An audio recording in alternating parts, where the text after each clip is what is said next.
Girekomenda sa Special Investigation Team sa kapulisan nga kasuhan og administrative case sa mga miyembro sa otoridad nga nagpaygayon sa fireworks disposal nga misangko sa disgrasya sa Zamboanga City niadtong July 8. Anyang report.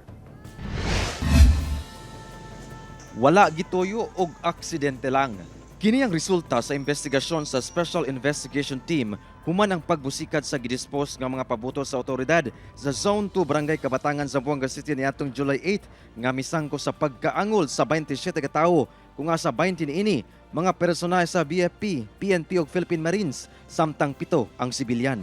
Ang SIT gilangkuban sa mga personal sa Regional EOD and Canine Unit Region 10 ug Police Regional Office Region 9.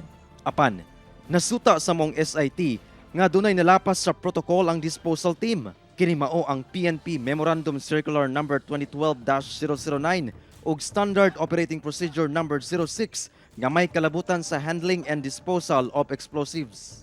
Busag girekomenda sa SIT pinaagi sa Regional Internal Affairs Service 9 nga iproseso ang pag-file og administrative case batok sa mga personahe sa Regional Explosives and Canine Unit Region 10 kinsa mao'y nanguna sa maong disposal. Samtang mag-atubang sab og disciplinary action sa PRO9 ang ubang PNP personnel sa Zamboanga City Police Office gumikan sa lack of coordination. For now, mayroon po kaming na-identify na may mga lapses doon sa some internal protocols and internal procedures, lapses on proper coordinations. Nakatakda sab nga magpasa og SIT result ang PRO9 ngadto sa PCG, BFP ug Philippine Marines. Sanglit doon na sa mga personahe niini ang nalakip sa maong disposal team. Kinialang sab sa posibleng sanctions. Actually, wala ho tayong authority over them. So we will just forward them the copy of our investigation and then sila po magpaprocess sa kanilang mga personal. Samtang sa pinakaulahing tala sa PRO9, miabot na sa 287 ka magbanay ang nag-report nga dunay damage sa ilang kabalayan gumikan sa maong pagbusikad.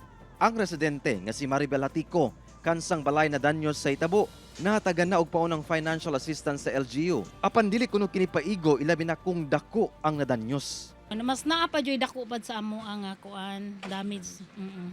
Di po to sapat sa ilaha ang 5,000.